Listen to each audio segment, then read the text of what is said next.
Bonjour à toutes et à tous, c'est Jurassic Stream et aujourd'hui pour ce nouvel épisode de notre podcast Dossier Jurassic, je vous invite à prendre un tour en bateau sur Isla Sorna. En tout cas, ce que le dinosaure nous a proposé dans Jurassic Park 3.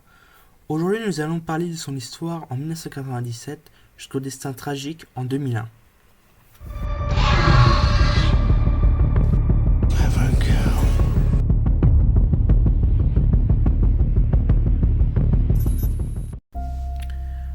Revenons d'abord au monde perdu.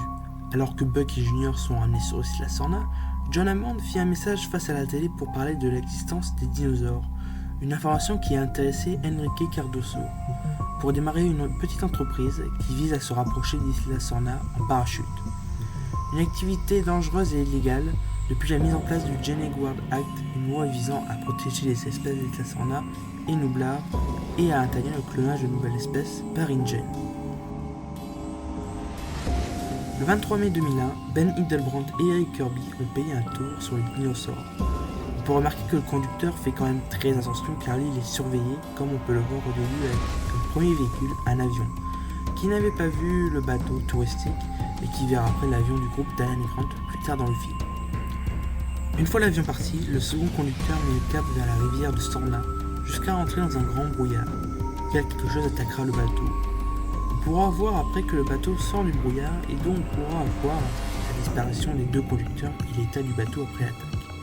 Ben et Eric réussiront à se détacher du bateau avant de s'écraser sur un rocher.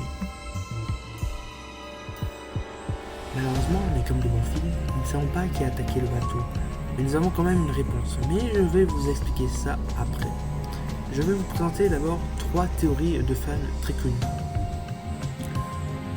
Comme la majorité de fans, il est supposé que ce soit le Spinosaure, car c'est un dinosaure terrestre et aquatique.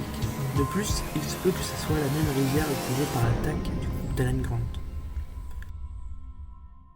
La deuxième théorie est que ce soit une attaque de pteranodons. Au début, ça peut paraître impossible car les pteranodons sont dans la volière et n'ont donc pas accès à l'extérieur tant que la porte ne sera pas ouverte. Mais si on est logique, à la fin du monde perdu, nous pouvons apercevoir 2 pteranodons. L'un qui s'accroche à un arbre et l'autre qui vole au-dessus de l'autre. Donc il se peut que cette première génération de pteranodons a pu rester sur Sorna. La troisième théorie est le fait que le bateau s'est fait attaquer par une créature aquatique du genre plésiosaure ou autre.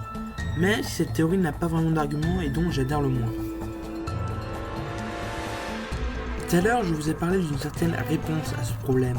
Mais l'extrait dont je vais vous expliquer provient d'un vieux script du film, donc ce n'est peut-être pas la réponse de la version finale du film. Alan Grant découvre que le navire est en grande partie intact, avec seulement un peu de sang éclaboussé en certaines zones. Mais il trouve finalement 3 grandes marques de griffes coupées à travers les parties endommagées sur le bateau. En sortant du bateau, il voit les empreintes dans le sable mouillé le long de la plage.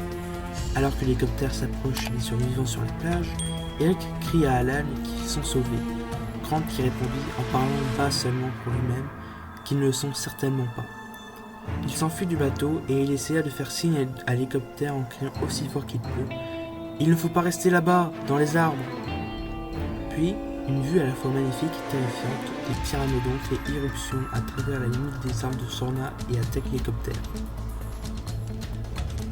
Alors bien sûr, cela fait partie uniquement du script qui n'a pas été choisi. Mais je voudrais bien parler d'un élément qui pourrait être mentionné dans le script. Au début, on nous parle de 3 grandes marques de griffes coupées à travers les parties endommagées. Et cela m'a vite fait référence au logo du film, car on peut très bien voir les 3 griffes qui détruisent un peu le logo. Et de cela, nous avons l'ombre et le dessin d'un pteranodon. Donc, au final, peut-être que ce n'est pas les griffes du Spinosaure ou les griffes des raptors qu'on peut voir quand vous lancez le DVD.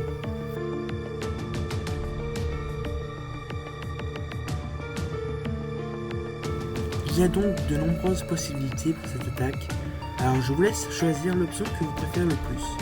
Merci à tous d'avoir écouté ce podcast, qui est désormais disponible sur Spotify et d'autres plateformes. En attendant le prochain épisode, faites très attention aux arbres.